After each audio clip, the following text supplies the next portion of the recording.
Tu as 55 000 généralistes libéraux, d'accord? Il y a eu 33 000 médecins qui se sont portés volontaires au point de départ, c'est-à-dire 66%. Et pas 19 000 comme on le dit, et pas non plus 80% qui ne sont pas portés volontaires comme on le dit, oubliant que tu as 45% des généralistes qui sont à l'hôpital ou qui sont salariés. Cela n'y participe pas. Donc sur les libéraux, tu en as 66% qui se sont portés volontaires, et on a fait mieux en une journée qu'un centre de vaccination en une semaine. Donc il faut quand même vous dire qu'on y a participé. Quand j'entends, je suis désolé, mais là aussi je vais gueuler, je commence à en avoir plein le cul de ça. Quand j'entends qu'on charge cette profession et que des gens osent dire « mais comment ça se fait ?» Certains sont partis en vacances.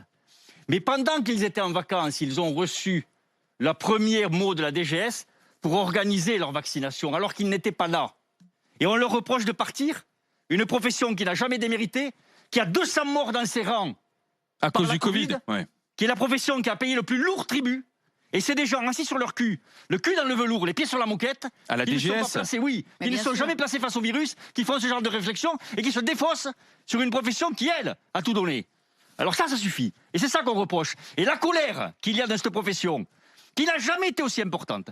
Ça fait 20 ans que je m'occupe de syndicalisme médical. Je n'ai jamais vu ça. Jamais. Une colère pareille, d'accord? Donc s'ils veulent que les gens se démobilisent et qu'ils arrêtent, ils font pas mieux. Donc ça veut dire que vous êtes prêt même à arrêter la vaccination si on continue de vous emmerder, c'est ce que tu es en train de dire, quoi, Jérôme, c'est ça? On touche, si tu veux, à l'irrationnel. Les gens sont extrêmement en colère. Ils se font marcher sur la gueule. Et à un moment, ils vont arrêter, oui, si on continue. Non mais attends. Il faut penser à une chose. J'en termine, Barbara. Juste, j'en termine. Non mais il faut penser. L'intérêt, c'est celui du patient. L'intérêt, c'est celui du patient. Oui. Et la priorité, c'est la montée en puissance de la vaccination. C'est la priorité numéro 1 du pays aujourd'hui. Et pour l'intérêt du patient, il y a deux choses différentes. D'un côté, on a l'administratif et le politique. Son rôle, c'est de donner les flacons. De l'autre, on a les médecins. Le rôle, c'est de vacciner. Les pharmaciens aussi, les infirmières aussi. Il n'y a pas de compétition pharmacien-médecin. Non, je vais y revenir. Non, absolument pas. Mais au moins, non, je vais te le dire. Mais au moins, que chacun fasse son boulot. Les gens qui donnent les flacons jusqu'à présent n'ont pas fait leur boulot, l'ont mal fait. Voilà. Et on n'a pas, contrairement à ce que l'ensemble, que nombre de personnes peuvent dire, nous n'avons absolument aucune précision sur l'état des stocks. On nous dit juste combien on donne aux gens, mais on ne dit pas combien il y a de stocks.